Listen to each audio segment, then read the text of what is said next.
Okay, we are right on time, so I think we can start.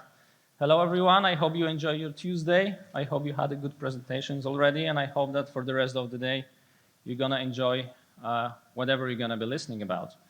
My name is Bartek, and I'm a director of cloud quality engineering at Pegasystems company.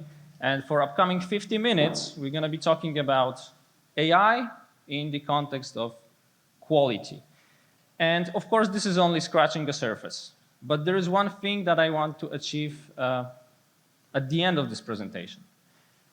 This one thing is to inspire you, is to give you inspiration to think about your processes, the way how you're writing your software, everything that is in this context, not only related to quality, but in general, and to get you inspired to think about those processes and to think how you can leverage AI and Gen AI to help yourself, to streamline those processes, to automate them. So basically, that's my aim. This is what I would like to achieve by the end of this presentation. And the presentation is divided into 3 parts.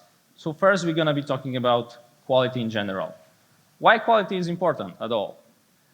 Why we should care about AI in the context of quality. Then we're going to jump into two areas that are very connected to quality engineering. So testing lifecycle and bug management. For testing lifecycle, we're going to see how you can test using Gen AI, how Gen AI can help you. And again, probably some of you are already doing that. You're probably using Gen AI for such purpose.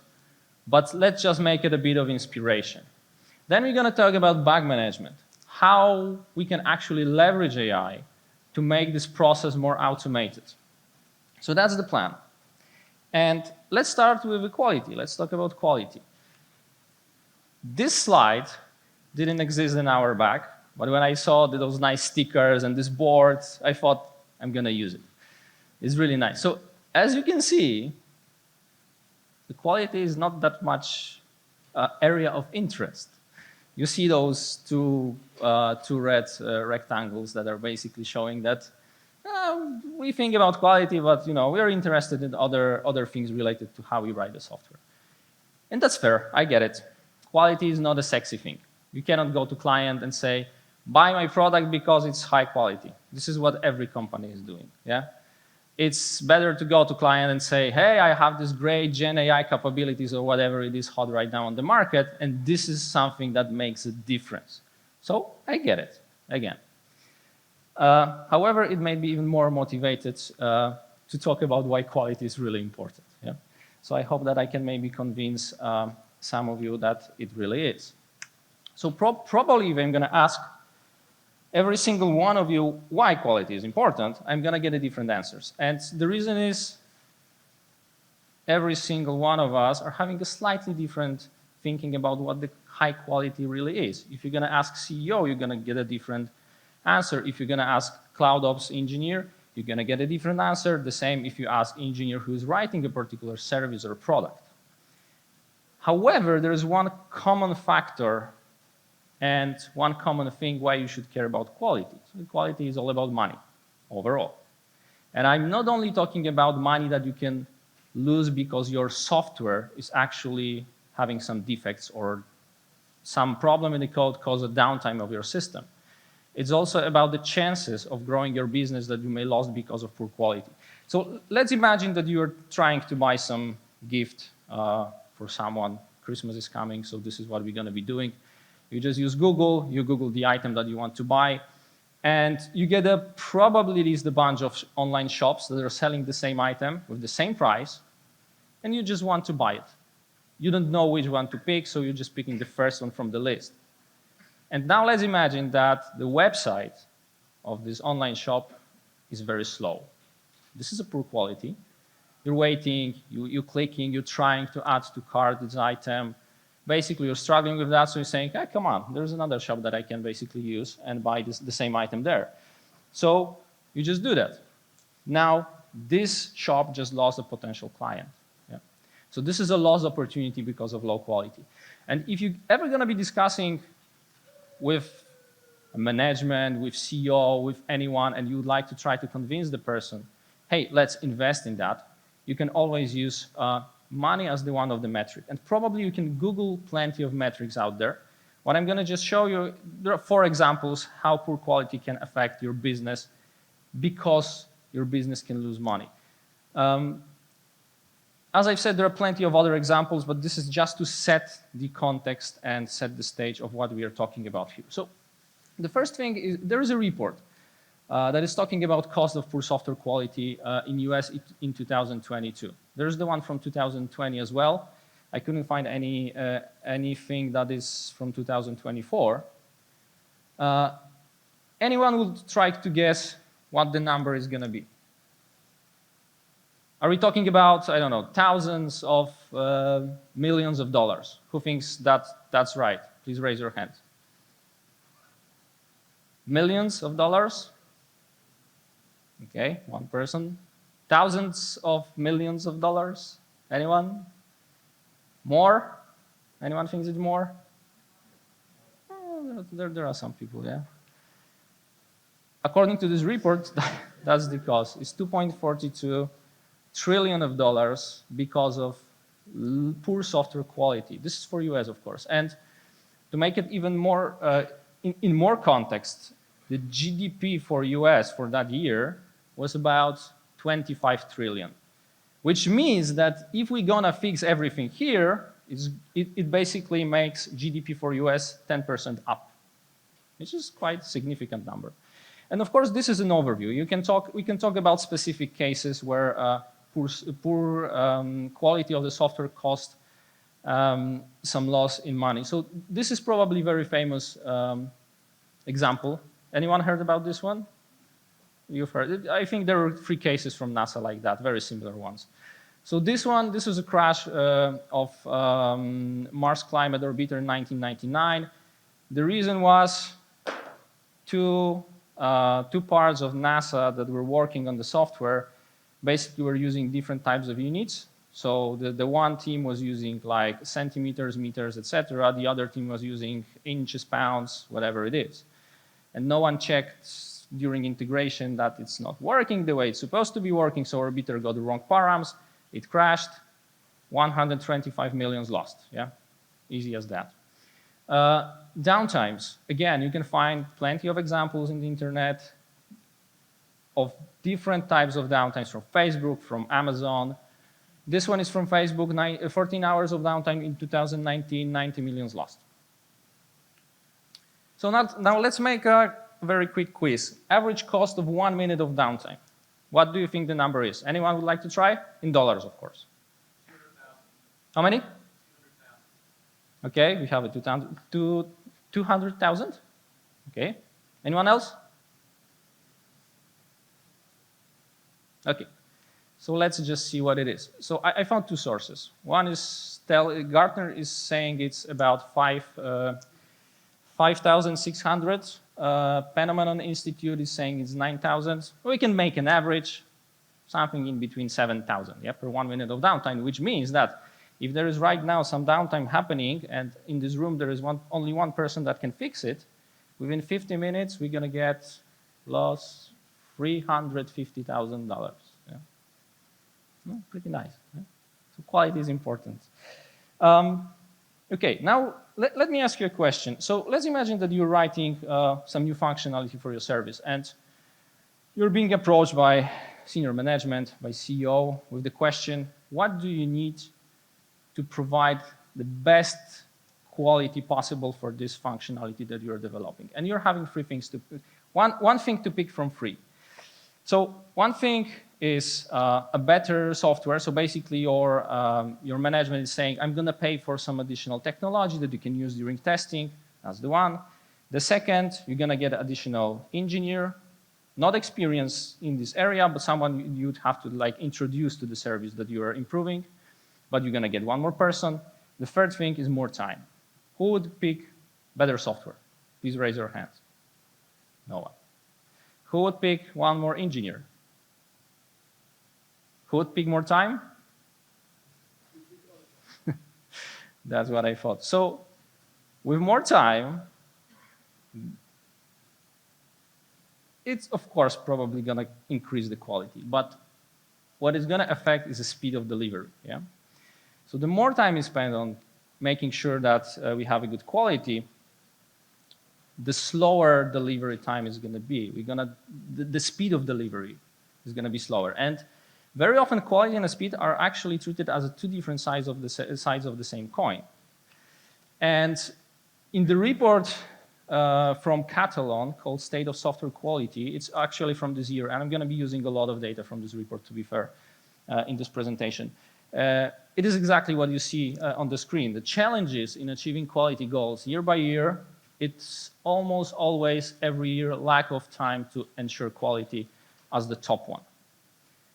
But the quality engineering as a discipline is aiming for something else. Quality engineering is aiming for delivering quality at speed. So we do not want to sacrifice quality. We don't want to sacrifice speed of delivery because we want to have a high quality.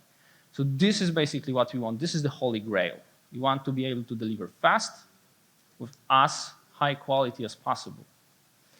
And the only way to achieve this, the only way is through automation. And this is not only what I'm saying, but actually from the same report. If you look at the most effective practices for QAs, number one, 69% of people taking part in the survey are saying that automated integration and system testing, automated, this is what they need. 66% of people are talking about automated unit testing. So automation is the key to be able to deliver quality at speed. And here is where Gen AI or AI in general comes into play. So if you look at human tester skills, we got like expertise in the field, we have analytical reporting, things that are typical for people. When we think about Gen AI capabilities, we got producing outputs. We have a continuous functioning, so machines are tireless. They can just work and do analysis. We got identifying patterns. So all that is typical for machines. So if we combine those two, we are getting enhanced test coverage, automated bug detection, improved test scenarios, accelerated testing process, comprehensive analysis. So in other words, combining human tester skills with Gen AI capabilities, we are getting Gen AI assisted testing. But this is still not a holy grail. I talked about automation. And what we want is Gen AI automated testing. That's the holy grail. This is what we want. We want automated test coverage, automated bug detection, automated test scenarios, automated testing process, automated analysis. And of course, AI, Gen AI, is not a holy grail. It's not like a thing, it's not a silver bullet. Yeah? It won't solve all your problems. We are not yet there. But just realizing that this is where we want to be is very important.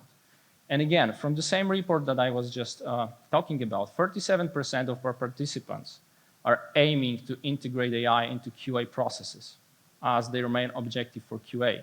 58% of managers and senior managers picked the integration of AI into QA process as the key goal in coming years. So it's there, whether you like it or not, AI is there. And as I said, AI is not a silver bullet to everything. And of course, industry see the same, yeah? And from the same report that I was just talking about, there are some obstacles in adopting AI into QA world. So lack of capable AI tools, security and privacy concerns, lack of skilled resources, unreliable AI tools. Those are the obstacles. So we are not yet there with the technology, but I think we're heading into the right direction anyway. So with that, let's talk about testing lifecycle. And you can have a different breakdown of testing lifecycle. You can select the different phases. Those are the ones that we're going to be talking about today very quickly. So we're going to talk about how we can use AI, Gen AI, for generating test cases. Then we're going to go through the 3 levels of testing itself. So unit testing, API testing, and UA testing. And in the end, a few sentences about data generation and how AI can be used for that as well. The scenario that we're going to be talking about is a cloud-based file storage service. So let's imagine that this is the service that we are owning.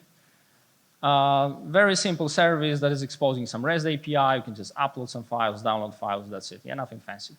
The functionality that we want to add is a new versioning API that allows users to create new files, new version of files. We should be able to see history of versions of this file, and we can log specific versions, so it shouldn't be possible to upload a new versions of the file or delete the file itself. That's the use case we're going to be talking about here. So let's start first with test cases generation. And this is going to be very simple case. So as always, when working with any models, especially Gen AI models, what is very important is the input. Yeah. So if you want to get a good output, we need to provide a good input. So in this case, we can think about acceptance criteria that are provided, for example, by product owner or whoever is responsible in your organization for that.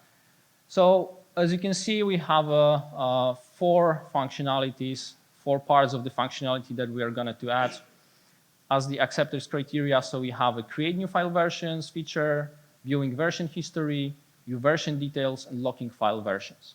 Beside that, the second input that we can use is basically the API. If we have it, of course, it's defined already. So this is very simple API, 4 methods to post, to get, nothing fancy, but still, we can use it as an input for our discussion with Gen AI. So what I did, for this particular example, I was using ChatGPT version 4. So basically, I went to ChatGPT and said, hey, act as the software quality engineer. Here's description of the service, here's functionalities, here's API, here are acceptance criteria. Give me test cases. Yeah, that's it. And I got such a table with test cases. This is what you can see on the screen. And we won't be going one by one, but if you look at this, it's okay. It's like a good start. Yeah, I'm not saying it's perfect. I'm not saying it's covering probably every single edge case, but this is a good start. Yeah. So we have some test case that is checking if we can upload successfully files. We have some test case that is checking if we are getting error message in case of we're trying to upload a version that is locked. Yeah, this is test case number 10. It's pretty fine. It's a good start. And of course, you can talk more with ChatGPT to actually get better scenarios. So you can ask, hey, give me performance testing scenarios, give me security testing scenarios. And again, you won't get probably the perfect answers, but this is a good start, and this is definitely speeding up the work. Test creation, unit testing. I will actually try to use one of the Gen AI-based tools that are supporting developers live. I don't know how it's going to end, to be fair, because I was playing with that during last week, and every time I was getting different answers and different code generated. Sometimes it's good, sometimes it was not, which is actually showing that, as I said, Gen AI is maybe not yet there. But yeah, there are plenty of tools that are supporting development and also writing, for example, unit tests, auto-generation of unit tests. So it's Amazon Q, it's Copilot, it's Gemini. You can find probably other tools as well. So what we're going to try to do right now, let me stop the presentation for a second. And let me jump into Visual Studio. So in Visual Studio, what I have is that I have implementation of the service that we've been talking about, written in Python using Django, very simple one, nothing fancy. And I have integrated with Visual Studio Copilot and Copilot Chat. So what you can see on the screen, this is implementation of some class called File Upload Service. It is having a bunch of different methods that allows you basically to do the thing that the service is supposed to be doing. And I want to write unit tests. So with the Copilot, it's pretty easy. You can either use a chat and put some prompt here, but you can also use predefined prompts that Copilot is giving you. And the same functionalities are having other tools like that. I'm not advertising Copilot here. Don't think that this is what I'm trying to do. So with a one click, we can say, hey, for my service PI file, in the context of workspace, please generate some unit tests. And hopefully, it's going to generate something. Right now it generated some plan.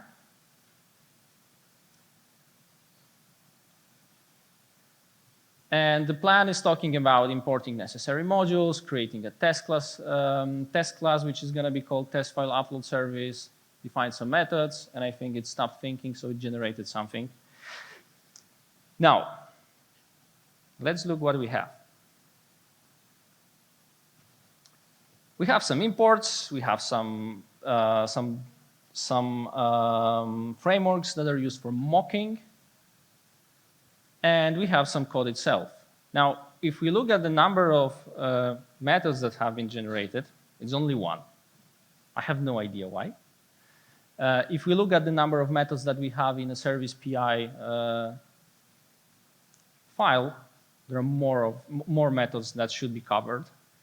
And actually, over last week, I got only 2 times a situation where it generated all the unit tests for all the methods that I have in the original file.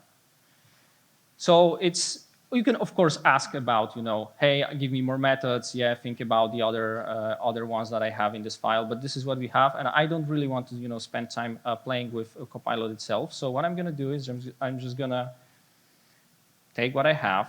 I'm just going to save this file so I can run my tests.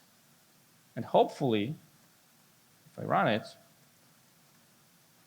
I'm going to get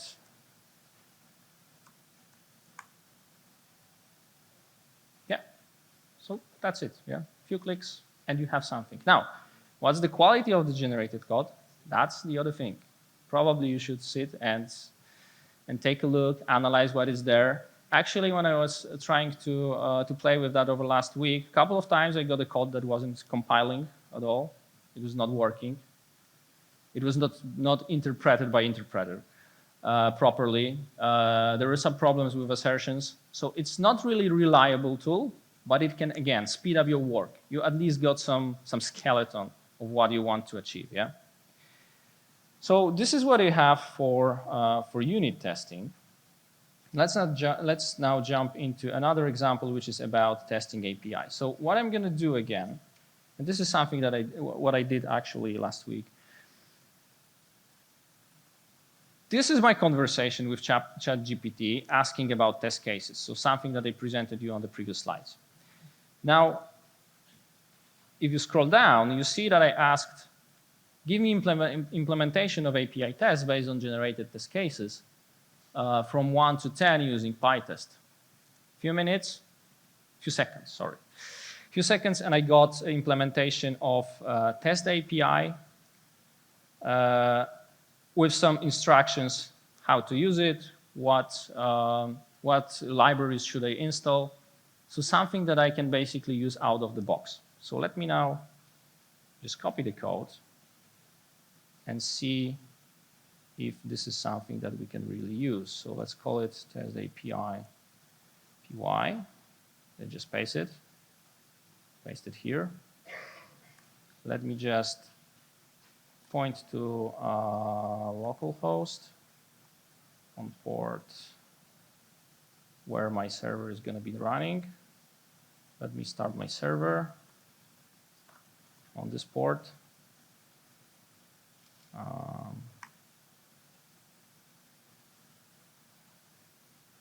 Okay, it's running. And let's try to run tests. And those tests are failing. So they are not ready yet out of the box. They're not passing. And the reason is, of course, we can go one by one and try to find the reason. And for example, let's look at the first one, which is a test case 01. It's trying to find some metadata, which is not a part of the response that we are actually getting. This is why it's failing. The reason is ChatGPT didn't got enough context to understand what kind of metadata are actually in the response, so it assumed something, yeah, based on the description that I provided, test cases that were provided, etc. So it's not that smart to figure this out. So we have 2 options. We can either delete those assertions, or we can just fix our code. This is the one thing that we see here. The second, what is pretty common here in those failing test cases is the response code that we're getting. And now this is actually an interesting thing, because if you look at those responses and response codes, ChatGPT is trying to suggest and use a response codes which are basically standards in the industry, while the implementation of this given service is actually using something like freestyle, I would say. Yeah. So in this particular case, this is a good example where ChatGPT can actually help you with testing, because now as a quality engineer who's writing those tests and let's say looking at the results of those tests, you can now go to developer and ask, hey, but you're not following, industry standards. Yeah. ChatGPT told me that this is the way. So you can just do that, and you can just, talk and agree on what the approach should be. I won't be going through one case to another to fix them all, but let's assume that the agreement is that instead of 403, here we're going to get 201. I'm going to delete some test cases. There is one more problem. Probably the message is not the right one. So again, this is a lack of context that ChatGPT got as the input. So we won't be fixing that. That's not the purpose. This is how you can leverage ChatGPT for this type of testing. Last but not least, let me quickly give you an overview of UI testing with two frameworks, Playwright and Zero Step. Anyone knows Playwright framework? Awesome, that's great. Not so many people. I thought it's going to be more. So Playwright framework in general allows you to just go and click through some website. Yeah, that's it. Or like simulate the behavior of user who is like clicking through some website. So UI testing, basically, web-based. Now, Zero Step, and I'm not doing any advertisement here. Zero Step is something that you have to pay for to use. However, I think it's having some free tier, if I recall correctly. Now, the problem with UI testing is that if you have a website and you're trying to get some elements from the website, you're probably using some selectors to get that. And if the structure of the website is changed for some reason and the attributes of elements are changing for some reason, you have to fix your code in your tests, yeah, because those elements are not available for you. Now, let's imagine that instead of pointing to right element, you can just say, find me this element on my website, yeah? Find it automatically. And this is exactly what Zero Step is providing. So Zero Step is giving you integration with some GenAI capabilities. So instead of pointing to right, to give an element on the website, you just ask, hey, find me this element on the website and do something with it. So let's see how it works in action. Again, it's going to be very simple, simple scenario. So let's imagine that we have a, you don't see that. Sorry. I need to stop my presentation. Let's imagine that we are having some UI that is using the service, our cloud file service. Very simple UI. You can just upload and you have a list of files. What you want to do as a part of your UI test is that you want to check if on the file list you have a file that is starting with test file and he's having prefix test file and is having txt extension. So let's take a look how this test could look like using Playwright and using Zero Step. So let me just make it more visible.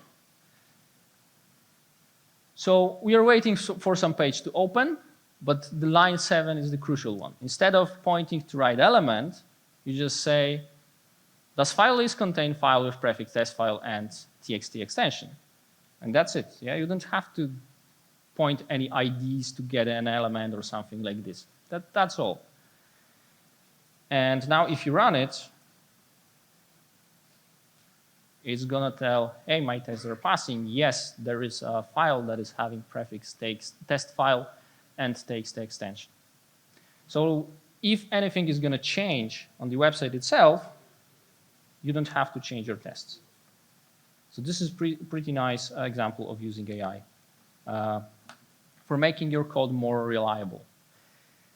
So we talked about unit testing, we talked about API testing, we talked about UI testing, data generation. 2 sentences about that. GenAI is very helpful with generating any kind of data you like. Very often when you're trying to verify if some functionality is working fine, you should probably using data that are as close to production as possible. Very often you don't have access to those data because of compliance reasons or any other reasons. You can just go and you can just tell GenAI, hey, give me data. That's my scenario. This is what I want. Yeah, and in most of the cases, you're going to get pretty nice data. In our case, I just told ChatGPT, give me some Python script to generate 50 files up to 2 gigabytes that I would like to use for load testing. That's it. I got a pretty nice script. I just used it. I run my tests. That's all. And of course, you can use it for more sophisticated cases. OK, that was about testing lifecycle. Let's talk about bug management. Again, you can think about bug management. You can break it down to different stages. We're going to be talking here about bug reporting. So from the moment when the bug is actually created in the system, through bug triage, so assigning to the right team, assigning priority, fixing the bug, root cause analysis, and in the end, the actions that we would like to do to prevent this particular problem from happening anymore. So if we think in the context of AI, I would like to highlight three parts of this flow. So bug reporting, triage, and root cause analysis. Fixing and actions, we're not going to be talking about this, although when it comes to fixing, it's actually connected to testing lifecycle that we've been talking about, because when you're fixing something, you probably would like to retest or add more unit tests, whatever it is. So we kind of covered that already. Bug reporting, how AI, and in this particular case, GenAI can help you. So with bug reporting, it's very important to have a good content of the bug item that someone is creating, because this speeded up the whole process of triaging and understanding by developers where the problem is. Things like, what is the environment where the bug has been found? Well, how can I reproduce that, et cetera, et cetera. This is very important, and this is very often a problem in organizations. So how GenAI can help? There are two levels. One is validation of manually created bug content. So someone is creating a bug. GenAI is checking if it's following particular rules, patterns, templates, whatever we have. But also, you can have a chatbot in your ticketing system, in the system where you actually manage bugs, to help the person who's creating the content of the bug and giving some hints, maybe you should include this, maybe you should include that, so the details of the bug are better. So this is the one level. The second level is automated bug content authoring. So let's imagine that GenAI can actually create the content of the bug for you instead of some person doing that, based on some standardized templates. And in the perfect scenario, the input for generating a bug content should be coming also from some system that is AI-based, that is proactively finding bugs in your, for example, production. Yeah. So this is like the fully automated workflow that we are aiming for. So this is about bug reporting. Now, when you think about bug triage is about classifying bugs. It's about classifying also in the context of assigning to the right team or assigning to the right backlog. It is also about prioritizing based on the severity and urgency of the problem that has been reported. And now, this is not a new topic. Like bug triaging and using AI in this context, it's not a new topic. And the funny fact is that in this particular case, it's not about GenAI. We can use GenAI for that. But there is something else from AI field that can be used and has been used already for a while, which is machine learning. So machine learning is great with classification and with prioritization, depending on the model that you pick for this particular scenario. So machine learning is actually nothing new. People have been playing with that for a while. The good thing is that we kind of forgot about it, but when GenAI came into play, everyone all of a sudden started like looking at different approaches to AI, and ML is again a hot topic. The problem with such model, and the problem with triaging, and the same is with RCA. Those generic purpose models won't work without the proper training. So you cannot use like a generic ChatGPT to be able to achieve good results with bug triaging. You need to learn, you need to teach the model with the data that you have because every organization is different.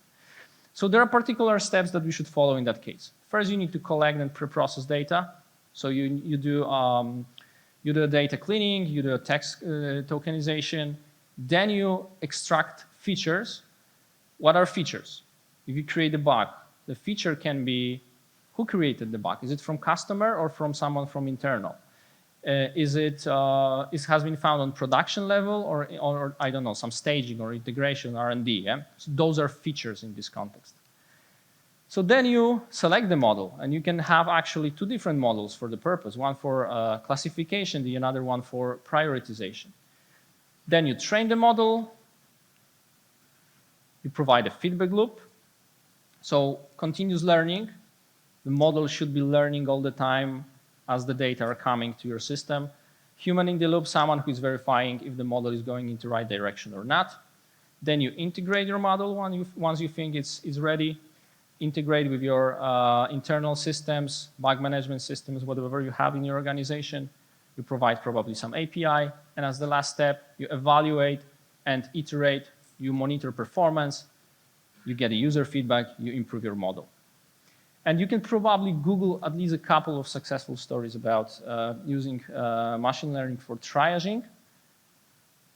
So let's now jump into RCA. And now we, again, going to be talking more about GenAI and how GenAI can help with RCA. So RCA is all about understanding where the problem is, basically, yeah? And defining some action items to improve. So how GenAI can help? GenAI can help with log analysis. So if you have some defect reported, it can scan logs and provide some information, extract the most important information that you can then use in a discussion. It can analyze the code. So let's imagine that you have a Copilot integrated with your repository. So it can basically understand all the code that is in your company, and it can suggest some architectural changes or the code changes in the context of particular defect that has been found. The same is with test cases analysis. Yeah, it can suggest how to improve your test cases, more or less in the way that we see in the previous slides. It can analyze historical bugs. So in the end, it can correlate and do analysis across different data sources. Let's imagine that there is some communication channel on some communicator where cloud ops, engineering teams, and whoever is there, we're talking about particular problem that has been found on production. This is also the source of data for analysis for GenAI that you can feed your model to get a meaningful information. So in the end, it can suggest the root cause, and it can visualize the root cause, which is especially important right now in the context of microservices. So let's imagine that you have this beautiful map of all the microservices that are connected together, and GenAI is pointing you, hey, this is where you have a problem in this context of this bug that you had on production. Yeah, this is where GenAI can actually help you. And with that being said, we have 2 minutes, and last slide. So call for action. I've said that I would like to kind of inspire and make you think, and as I said, this is only scratching the surface. I assume that most of us are going to be back to work tomorrow or the day after tomorrow. It would be great, and think about it, if every one of you just come to work or just sit in the room if you're working from home, grab a coffee, grab a tea, grab a water, sit, and spend 5 to 10 minutes to think about what is the one thing in the processes that you, your organization, are following that you would like to automate. One thing, not think about everything, just the one single thing. Write it down, and then spend the next 5 to 10 minutes thinking about one single thing that you can deliver within 2 weeks just to make a small step towards automating this process. If you can achieve that, that would be awesome. Thank you.